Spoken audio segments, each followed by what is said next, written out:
are you getting tired of all this alphabet soup shit each and every week? The DOD, the SCA, the SD, the YMCA, the fucking...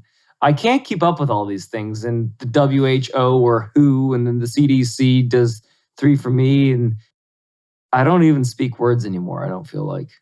I think I just say what the word starts with and then put a bunch of different words. WTF. I mean, WTF. WMD.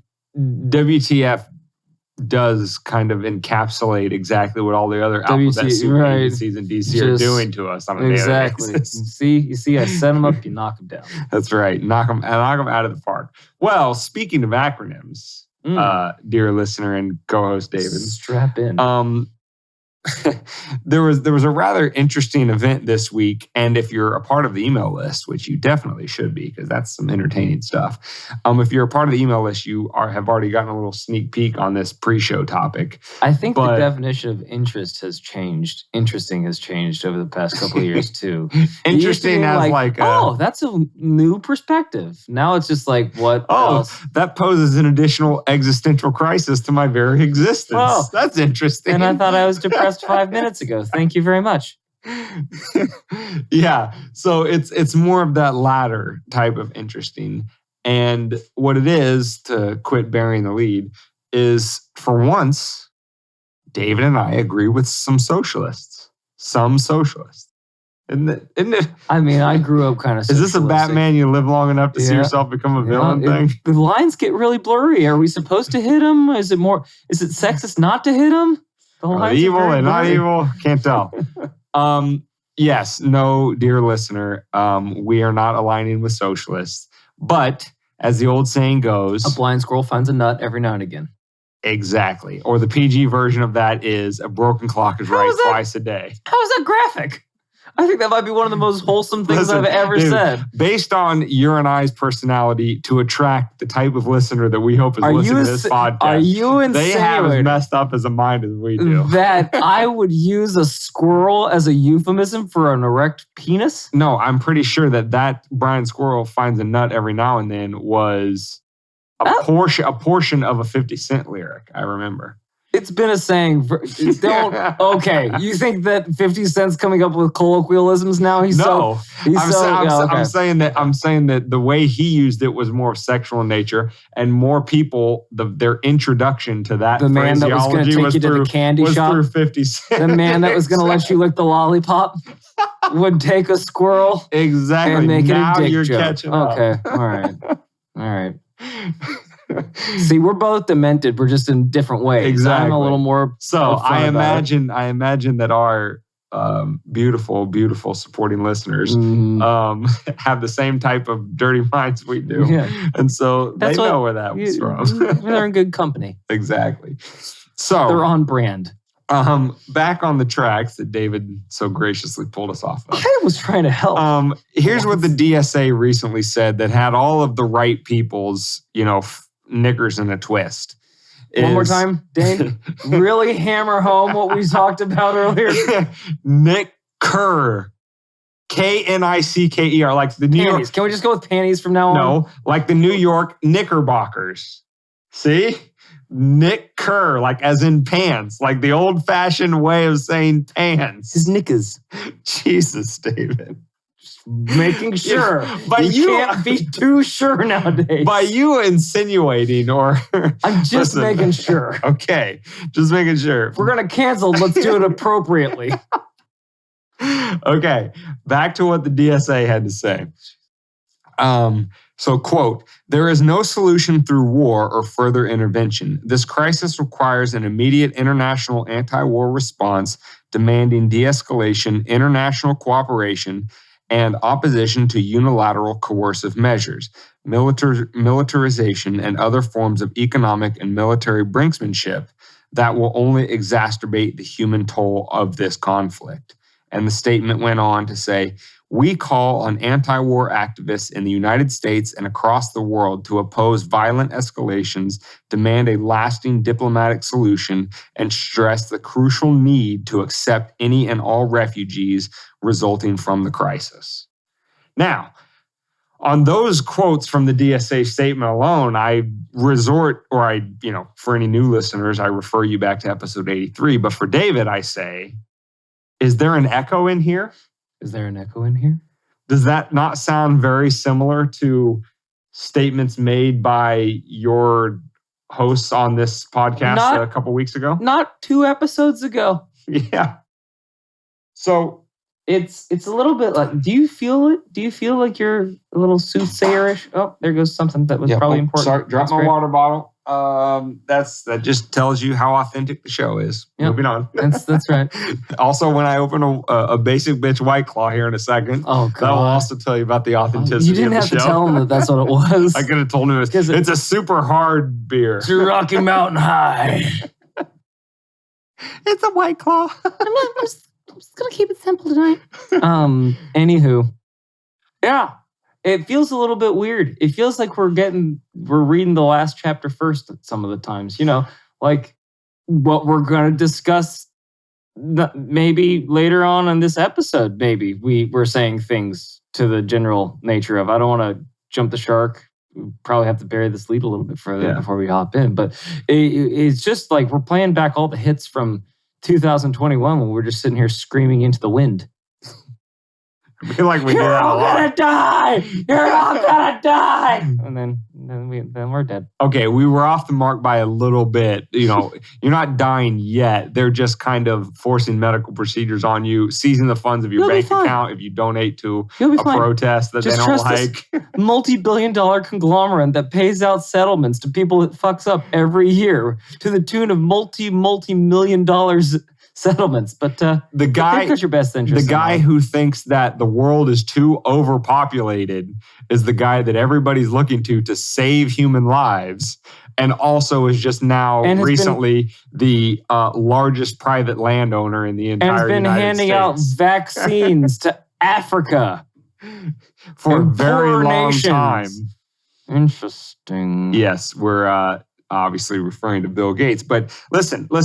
All we're saying is take the man at his word. Either he says that the world's overpopulated, which therefore implies that less people need to be on it, or I agree with him on that. So a lot of the times when I'm stuck in traffic, I was like, a few less of you motherfuckers would be awesome right now. Or especially you son of a bitch in the merge lane, driving all the way a mile down the road to shove your car into the light. You're smart.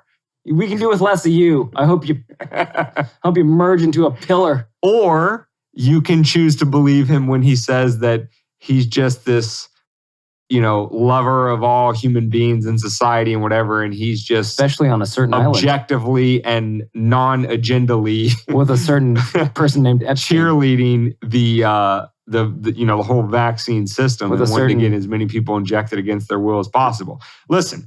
Believe the guy that he wants to save lives, or believe the guy when he says that there's too many lives currently in existence. That's up to you. But Epstein I'm a little himself. sus. Epstein didn't kill himself. Correct. So here's the 2 things I wanted to say about that article before we jump into the real topic, which this is quickly becoming the topic. Is first of all, let this be an example to you, dear listener, of proof being in the pudding about David and I sticking to our principles. We disagree with socialists on about 95% of everything they say. Well, however, depending upon how attractive the socialist is saying. This is true. I might more on that in a moment. I might soften or harden in certain spots. More on that in a moment.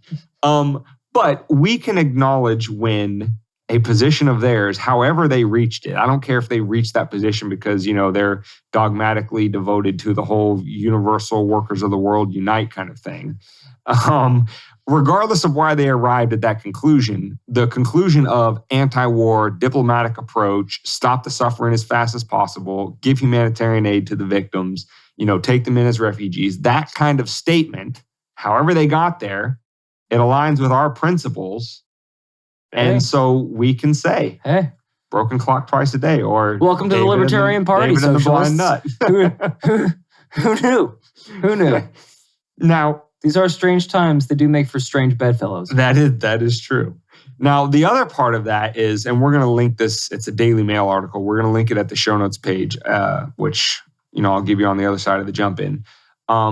But the article also goes into, and kind of the clickbait for the article is the fact that despite the DSA making this statement, who is a big supporter of the campaigns of Alexandria Ocasio-Cortez and Bernie Sanders, that they have not stuck their necks out to say, I support this DSA statement or I agree with it or whatever. They've kind of been mum on the whole on the whole thing. And to that I say, David, this is classic politician. Even when their warped worldview might occasionally arise at the correct answer. Somehow backdoored your way. Regardless of how they got there. I think they're on the side of milk cartons. They're nowhere to be found. I think this is perfectly surmised by, I believe I was in college algebra. And I worked through this whole equation and I get this whole thing. I'm like, I nailed this shit. I nailed it. And I get the answer and I hand it in. I think it was like 2. Just for argument's sake, it was 2. The correct answer is always 7. Come on, didn't you know this? No, if you don't know, just write 7. On this, so I get the test back and I did okay on it. I suck at math. But then I'm scrolling through and I remember the question. I was like, there it is. And I didn't get it wrong. I was like, fucking nailed it. And then I look at it and it's circled big red and just goes, I don't know what this is. But I still got it right. I was like, I guess it's David's theorem. I guess that's what got the answer. So when you wrote out your work, it was like, not the right way, but she's you like, got the I right don't answer. know what formula this is. I've never taught this. I haven't uttered anything like this in my class ever. So Or you might be the beautiful mind. Or I might be the okay mind, like the one that you take home when the bar is closing mind. The don't tell mom about this story mind. But the question is, was the answer correct? Hey, the ball went in the hole. That's all I know. The ball went in the hole. Baby. Everything else is superfluous. The ball went in the hole. That's right, baby. Well, as uplifting as David's story is, it is rather, what would be the opposite of uplifting? Downfalling? Depressing. The more depressing. No. I know. What? This is Clifton. I know. Life as we know it today. That's what it'd be called. Life as we know it today. In the sense that nothing makes sense? In the sense that it's depressing more and more each day. Oh, yes. That is. So to bring you back to reality, that's called reality. That's what yeah. So even when their worldview could actually lead them to take a principled stance on a position where if they truly You can't be wrong. You can't be wrong in this equation. If they truly did agree with this DSA statement, now is the time that's more important than ever. You know, it's easy to get on Twitter and rant and rave about how Elon Musk pays in taxes and the rich aren't paying their fair share and blah, blah, blah, all the crap that they drone on about in regular times. Now when it's ultra critical to use your platform to say something that is objectively correct and true, that anti-war is the proper position to have, that taking care of refugees is got to be first of mind, and a diplomatic solution to end it as quickly as possible. That is 100% true, and no matter who you are. And that viewpoint is being dismissed and labeled as pro-Putin, blah, blah, blah, you're just an apologist or you're a whataboutist and all this kind of stuff. When it's the most important to use a massive platform to be objectively correct about something. For good for once. You are just completely disappeared. And isn't that just maybe politics that was in general? the hour that their glasses were at Lens Crafters. Okay? Just give them the benefit of the doubt. And you know, just to put the cherry on top of that one, I use this as an example to say how rare of a person in the political sphere was Ron Paul. Somebody who, when everybody, there were a myriad of times where he literally voted one no to the entire Congress yes. By himself would stand on his principles and be like, I know this isn't popular, but I'm not voting for this. That's a rare individual in politics. Search those people out and support them, because sticking to your guns, especially when it's politically unpopular, is impossible for most of them. With that being said, Dane. With that being said, this lead-in that became half the episode, part 1. Let's do it. Let's jump in.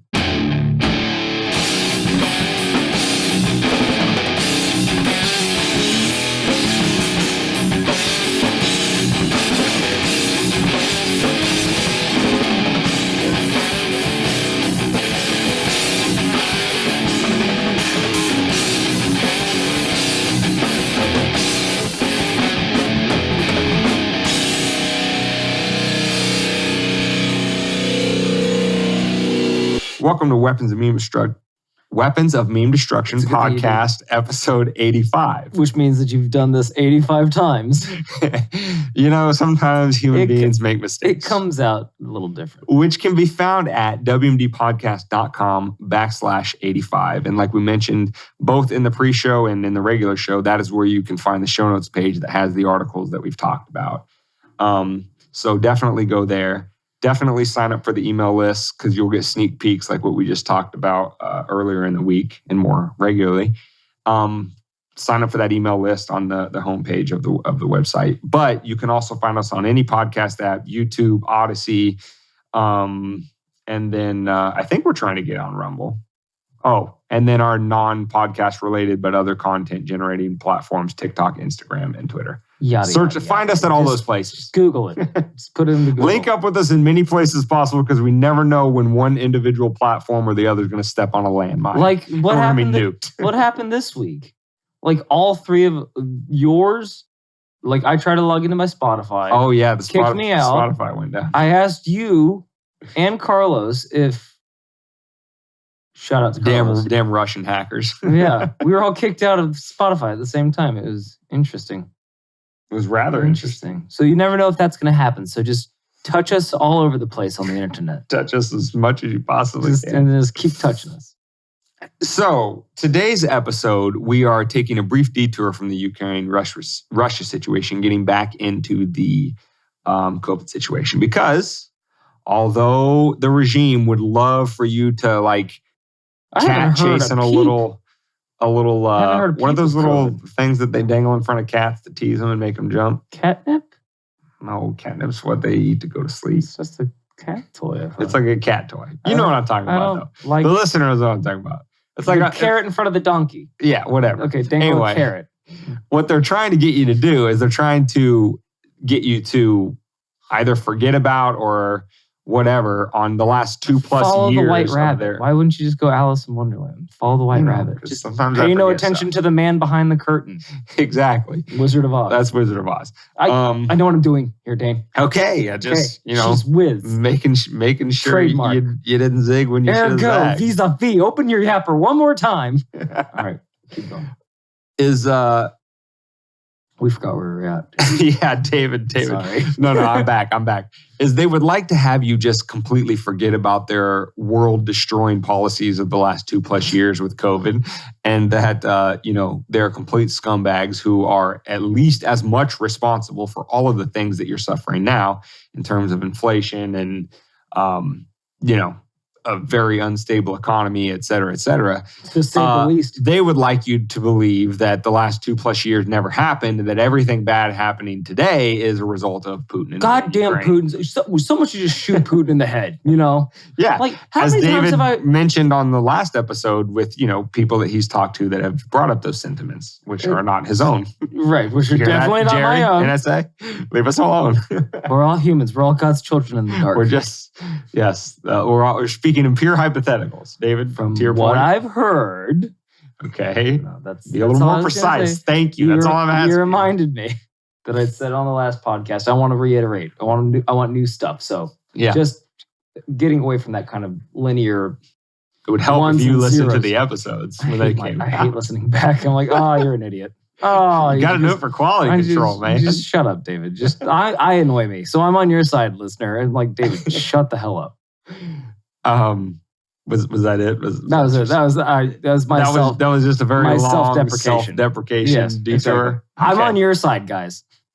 Okay. Well, back to the actual topic is a publication called Civil Deadline. Now, before reading this publication, I had never heard of Civil Deadline. I don't know what their leanings are, their biases are, who writes for them. I know nothing, right?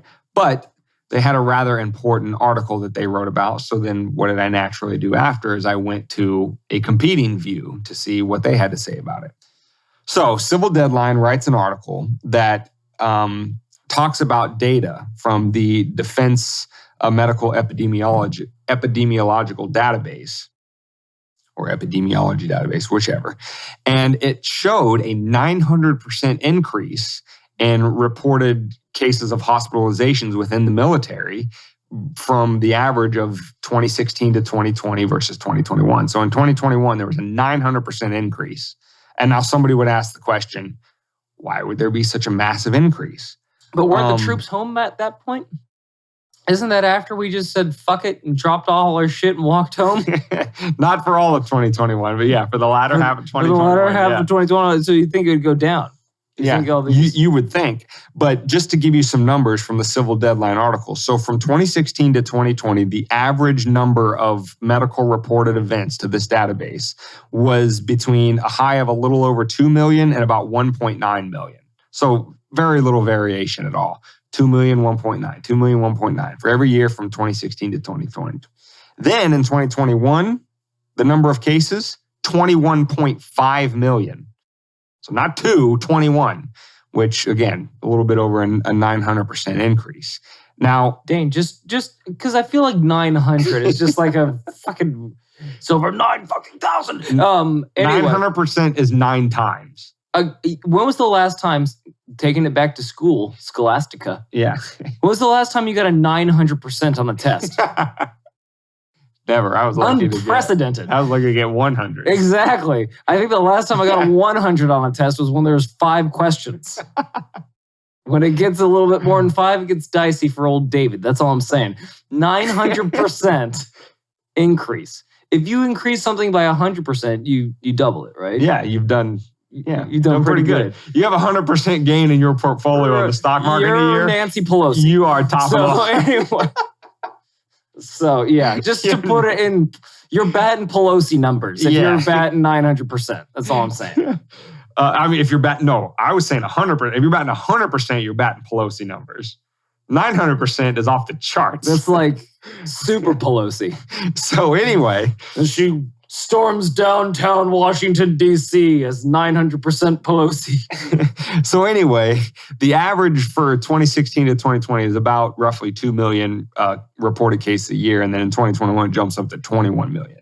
Now, when this got announced, and oddly enough, I didn't even learn from this Civil Deadline article. I learned from the competing article that this data first came out in a congressional hearing. And we're going to talk about that here in a second.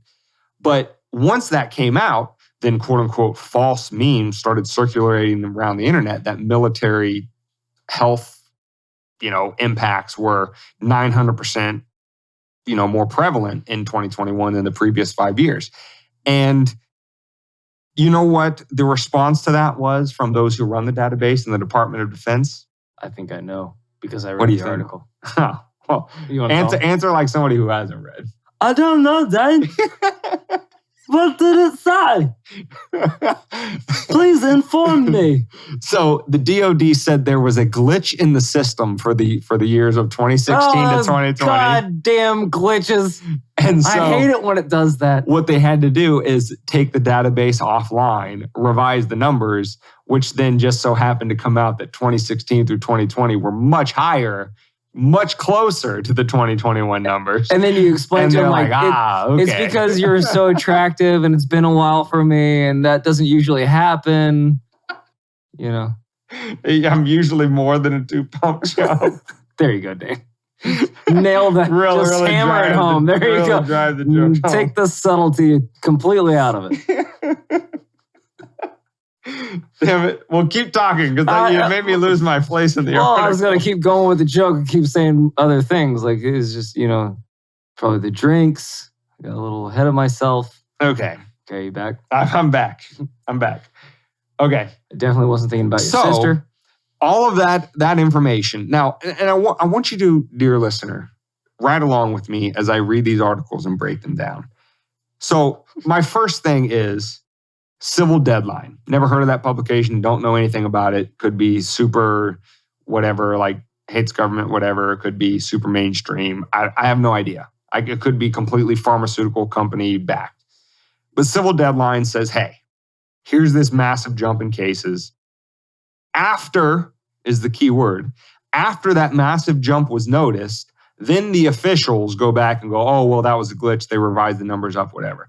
The timing of those actions are very important.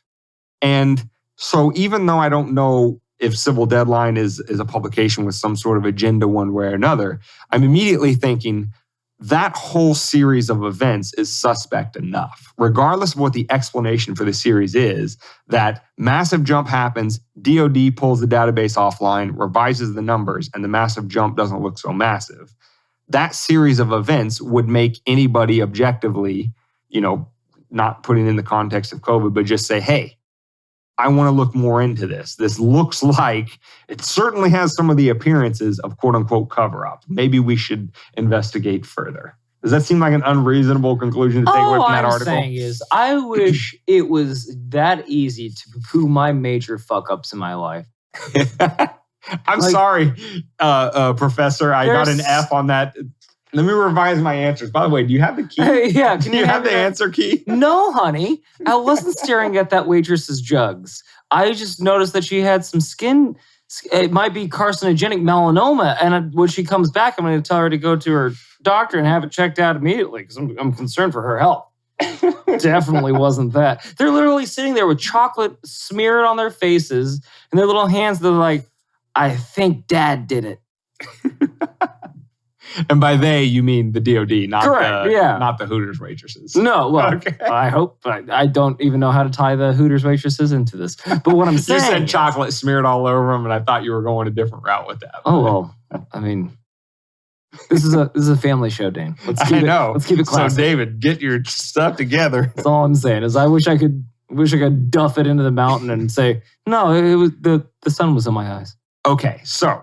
Regardless of what we know about in reading Civil Deadline about what their biases or objectives are, we know that that is a rather suspect series of events. So what should we do? We should go and see what the exact opposite side of the situation would say and see, does it match up? Do they refute the entire sequence of events entirely and say, no, that's not exactly how it happened at all? They revised the numbers before it came out publicly that there was a big jump. That would be a rather important development. But what do they choose to say is incorrect? And for that, we went to PolitiFact. That name might sound familiar to some of you because on the Joe Rogan letter episode, remember all those experts?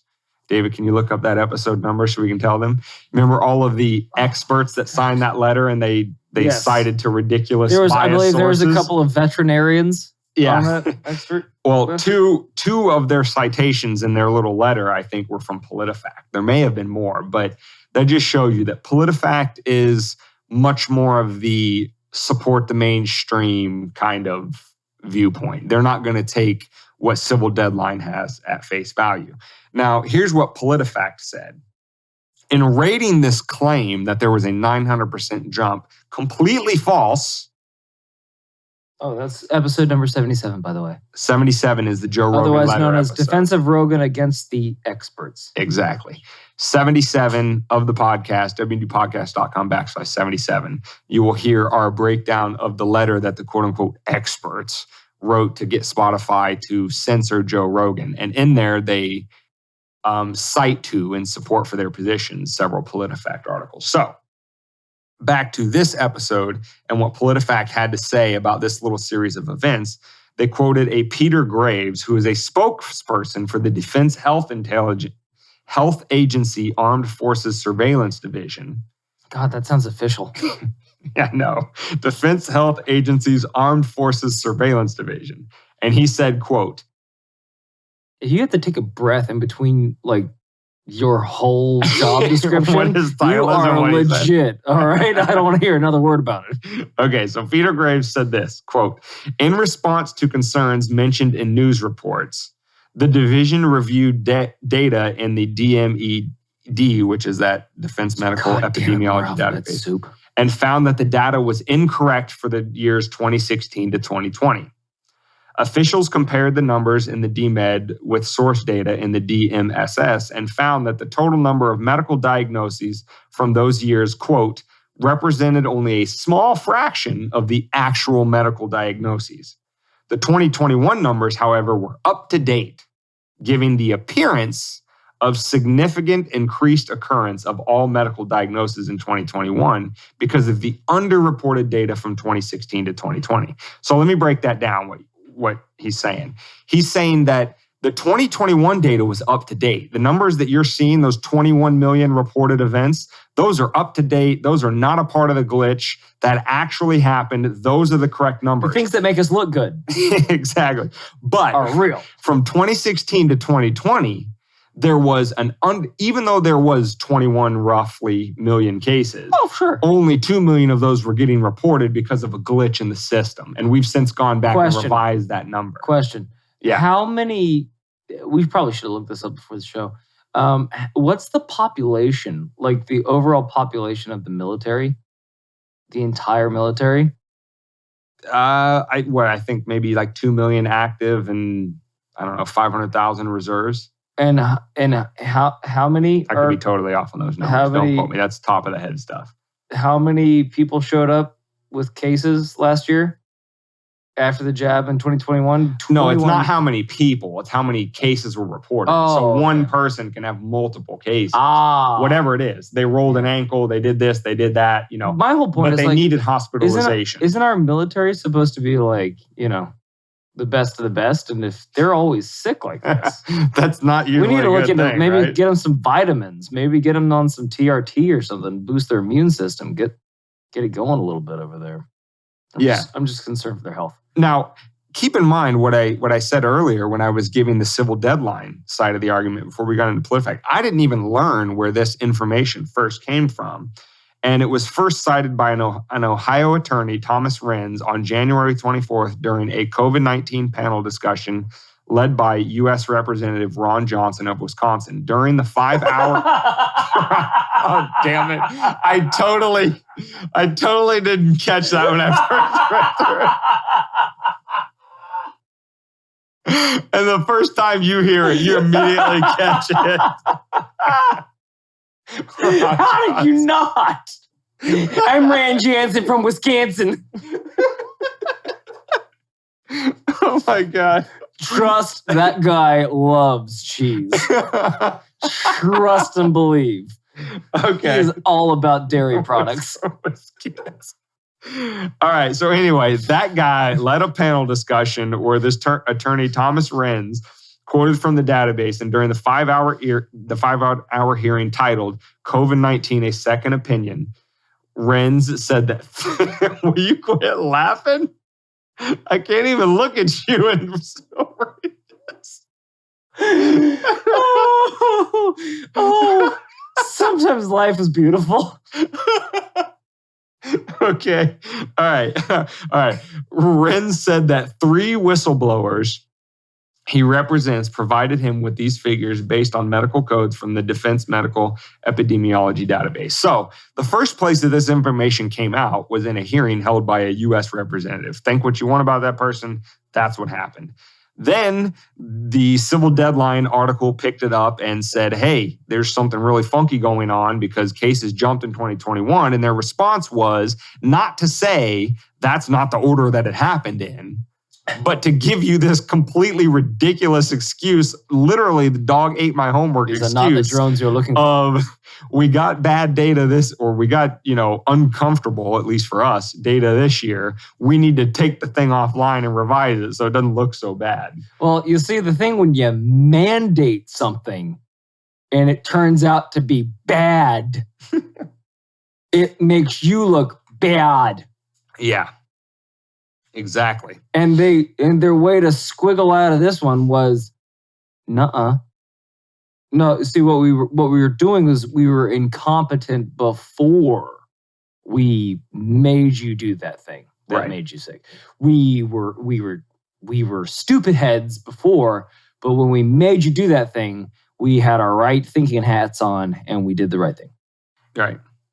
And much to the same point that we were making in the pre-show about when we stick to our principles and reach a certain conclusion, and for whatever reason another group reaches that conclusion, we can still acknowledge that aligns with the principles, therefore that conclusion is correct, and make common cause with that group of people.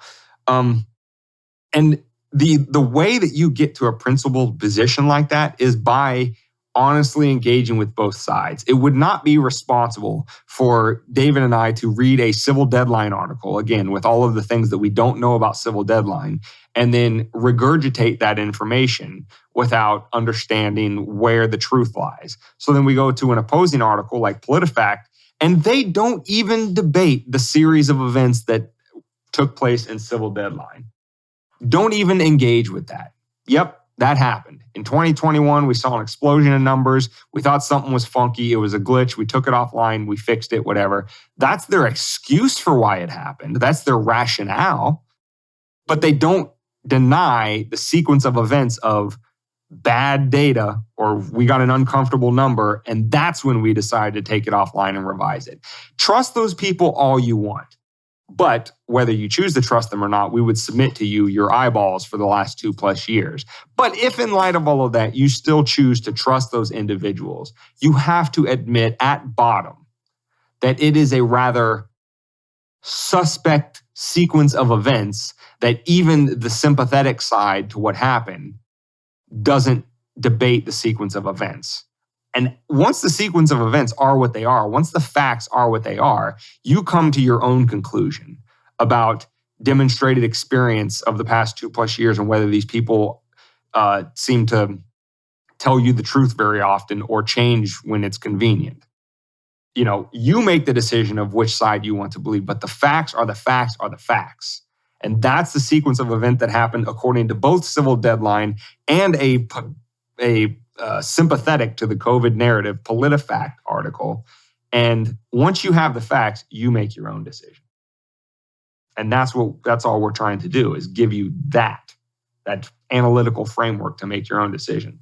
So when you get that weird feeling in your stomach or a tingle in your balls or the hair on the back of your neck stands up and you're like, something doesn't feel right about this. And then 6 months down the road, it comes to fruition that it wasn't all, and this is all you get. This is legitimately all you get as a reward for not doing the thing that made you feel poorly is, no, there's a glitch in the computer. Yeah. That's your victory. Go take your lap if you want to, but that when you're playing these stupid games, you win these stupid prizes of just, well, I'm fucking glad I didn't listen to that particular narrative at that current moment.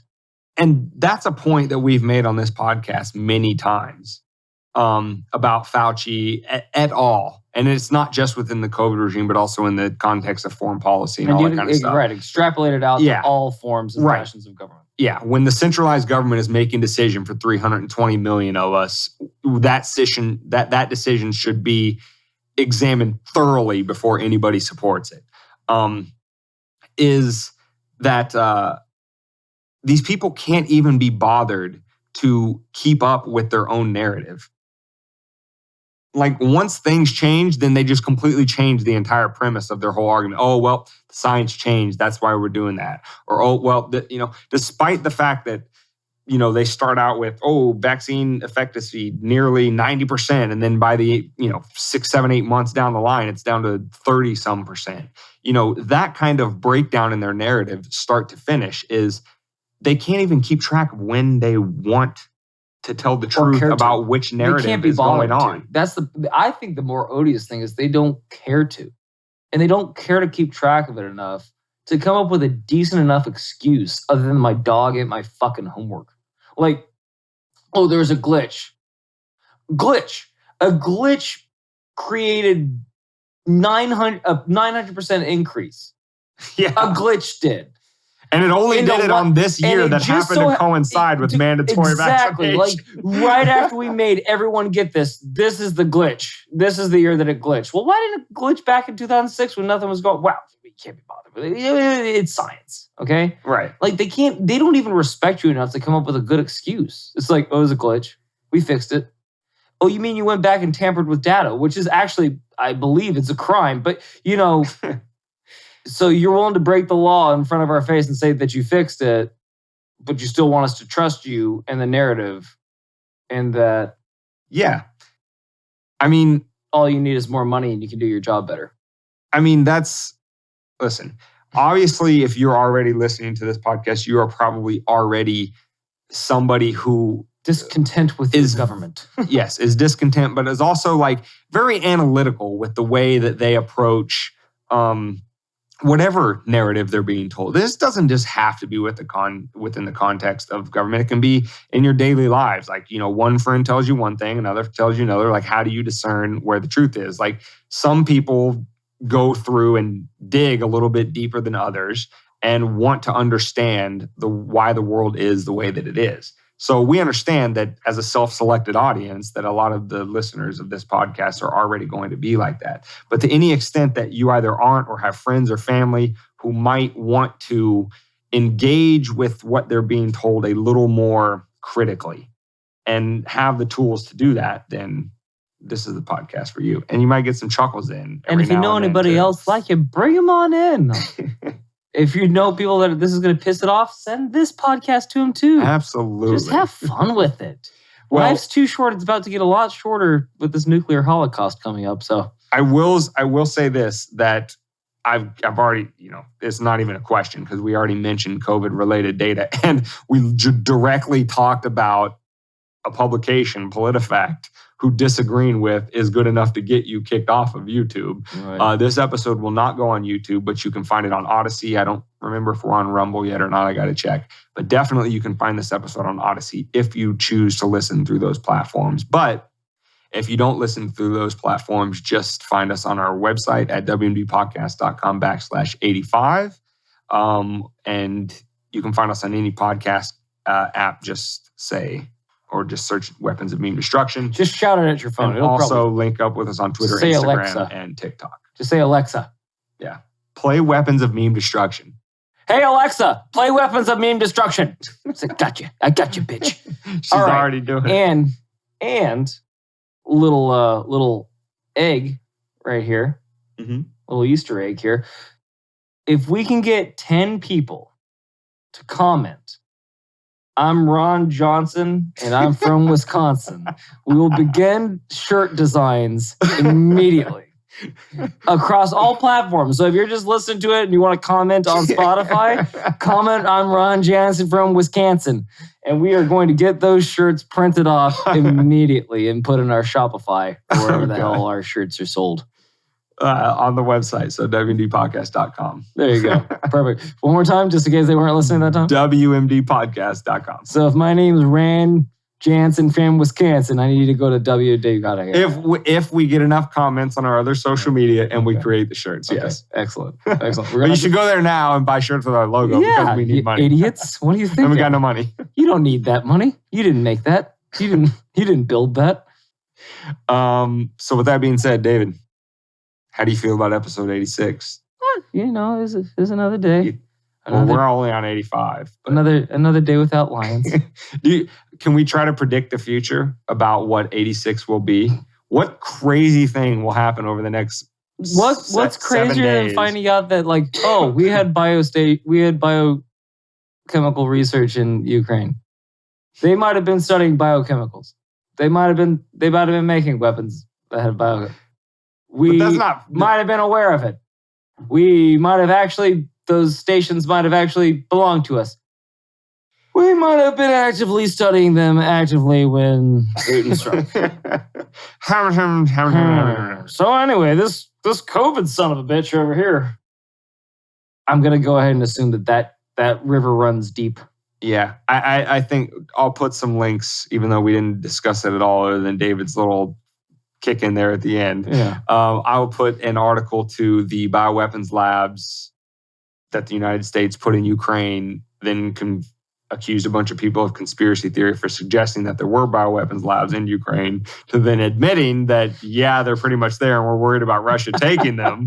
I'll link to some articles about that topic to blow your mind a little bit about whether or not these people, and you know who I'm talking about, when your wife asks you, have your best interest who's texting you? It's like, no one. Why does it say Sarah Hot Bitch from the bar? No, I don't know. Steve must have changed his name, that crazy fucker, and it's just blown up. Why are there a bunch of naked pictures of what I could only imagine as Sarah Hot Bitch from the bar? Like, I don't know. I think Steve's having a fun night. I don't know what's going on. Steve, you son of a bitch. Steve, God damn it. Sarah, shut the fuck up. You're going to get me killed. Anyway, So this outro turned into another part 3. Yes, you're welcome. Where's Chekhov's gun? Anyway. So anyway, I think we're actually finally really this time I think done. we're really done. We're really done. Oh, by the way, I almost forgot. No. I had one last thing. Because it was brought to our attention this week and is absolutely 100% true. Spotify now allows you to rate podcasts on their platform. And if you listen to another platform other than Spotify, please, if there's an option to rate the podcast, please rate it 5 stars or whatever their highest number is. Because that is a new feature that was just added to Spotify. It was brought to our attention this week. And it really helps out the show if you uprate the podcast on any platform that you listen to it on so that we can get pushed out to more people. Great podcast. And we can grow our sane space. 3 out of 5 stars.